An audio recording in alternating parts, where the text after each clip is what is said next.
उत्तराखंड गुजरात असमेर पर एबार पश्चिमबंगेও चालू होते चलेছে अभिन्न देওয়ানি বিধি। इतिहास गড়ার পথে राज्य। सोमवार 29 जून राज्य विधानसभाয় आना হবে अभिन्न देওয়ানি विधि बिल। देखिए, यूनिफॉर्म सिविल कोड बंगाल में होगा, एक प्रोसीड्योर होता है, हम लोग असेंबली में बताऊंगा। एक कमेटी बनता है, एक सिटिंग जज की नेतृत्व में। गुजरात, उत्तराखंड, आसाम में जिस तरीके से हुआ प्रोसीड्योर मानते हुए होगा, बाकी असेंबली में मानने बताऊंगा मैं। কি থাকবে এই বিলে তা নিয়ে এখন থেকেই জোর চর্চা শুরু হয়েছে। কেন রাজ্যে অভিন্ন দেওয়ানি বিধি দরকার তার সপক্ষে ইতিমধ্যে একাধিক যুক্তি উঠে এসেছে। অনেকেরই যুক্তি, রাজ্যের সকল বাসিন্দার জন্য এক নিয়ম চালু হওয়া দরকার। সকলের সমান অধিকার নিশ্চিত করতে সময় এসেছে অভিন্ন দেওয়ানি বিধি চালু করার। অভিন্ন দেওয়ানি বিধি বিল পাশ হওয়ার আগেই জেনে নেওয়া যাক কি এই বিধি বা আইন, কেনই বা বিতর্ক। অভিন্ন দেওয়ানি বিধি কি? অভিন্ন দেওয়ানি বিধি বা ইউনিফর্ম সিভিল কোড হলো দেশের সকল সম্প্রদায়ের জন্য এক ও অভিন্ন আইন।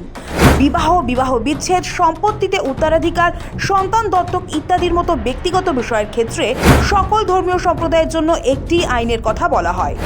সহজ কথায় অভিন্ন দেওয়ানি বিধি হলো এমন একটি আইন যেখানে ধর্ম নির্বিশেষে দেশের সব নাগরিকের জন্য বিবাহ বিচ্ছেদ, উত্তরাধিকার, দত্তক গ্রহণ, ভরণ পোষণ এবং সম্পত্তি বণ্টন সহ ব্যক্তিগত বিষয়গুলিতে একই আইন প্রযোজ্য হবে। পাশাপাশি নারী অধিকার ও লিঙ্গ সমতা প্রতিষ্ঠায় এই আইনের অন্যতম উদ্দেশ্য। সংবিধানে অভিন্ন দেওয়ানি বিধির উল্লেখ।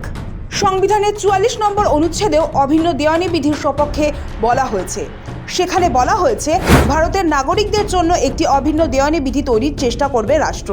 তবে এটি রাষ্ট্র পরিচালনার নির্দেশমূলক নীতির অংশ, তাই এটি আদালতে বলবৎ করার মতো বাধ্যতামূলক নয়। সংবিধান বিশেষজ্ঞদের মতে অন্যান্য নির্দেশমূলক নীতিগুলির তুলনায় অনুচ্ছেদ 44-এর নির্দেশ অনেকটাই দুর্বল। বর্তমানে ভারতে বিভিন্ন ধর্মের মানুষের জন্য আলাদা আলাদা পার্সোনাল ল বা ব্যক্তিগত আইন রয়েছে। যেমন হিন্দুদের জন্য হিন্দু ম্যারেজ অ্যাক্ট, হিন্দু উত্তরাধিকার আইন। মুসলিমদের জন্য রয়েছে মুসলিম পার্সোনাল ল। খ্রিস্টান ও পার্সিদের জন্য পৃথক ব্যক্তিগত আইন রয়েছে। তবে অভিন্ন দেওয়ানি বিধি চালু হলে এই পৃথক ব্যক্তিগত আইনগুলির বদলে সবার জন্য একটি দেওয়ানি আইন কার্যকর হবে। ধর্মের মৌলিক অধিকারের সঙ্গে অভিন্ন দেওয়ানি বিধির সম্পর্ক। সংবিধানের 25 নম্বর অনুচ্ছেদে ধর্মের মৌলিক অধিকারের কথা বলা হয়েছে।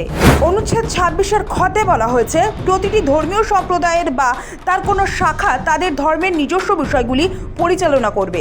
অনুচ্ছেদ 29-এর স্বতন্ত্র সংস্কৃতি সংরক্ষণের অধিকার দেওয়া হয়েছে, কিন্তু অনুচ্ছেদ 26-এ দেওয়া অধিকার অন্যান্য মৌলিক অধিকারের অধীন নয়, অর্থাৎ কোনোভাবেই এখানে হস্তক্ষেপ করা যাবে না। অভিন্ন দেওয়ানি বিধি নিয়ে বিতর্ক কেন? অভিন্ন দেওয়ানি বিধির সমর্থনে যেমন নানা যুক্তি রয়েছে, তেমনই কিছু ক্ষেত্রে বিরোধিতাও রয়েছে। বিশেষ করে ভারতের মতো বহু ধর্ম, ভাষা ও সংস্কৃতির দেশে সবার জন্য একই দেওয়ানি আইন প্রণয়ন করা কতটা বাস্তবসম্মত তা নিয়েও প্রশ্ন তুলেছেন অনেকেই। অনেকের মতে অভিন্ন দেওয়ানি বিধি চালু হলে বিভিন্ন ধর্মীয় সম্প্রদায়ের নিজস্ব রীতি নীতি ও ব্যক্তিগত আইনের উপর হস্তক্ষেপ করা হবে। সংখ্যালঘুদের ওপর সংখ্যাগরিষ্ঠ সম্প্রদায়ের আইন বা সংস্কৃতি চাপিয়ে দেওয়া হতে পারে। ভারতে কোথায় অভিন্ন দেওয়ানি বিধি কার্যকর? দেশের মধ্যে প্রথম অভিন্ন দেওয়ানি চালু হয়েছে উত্তরাখণ্ডে।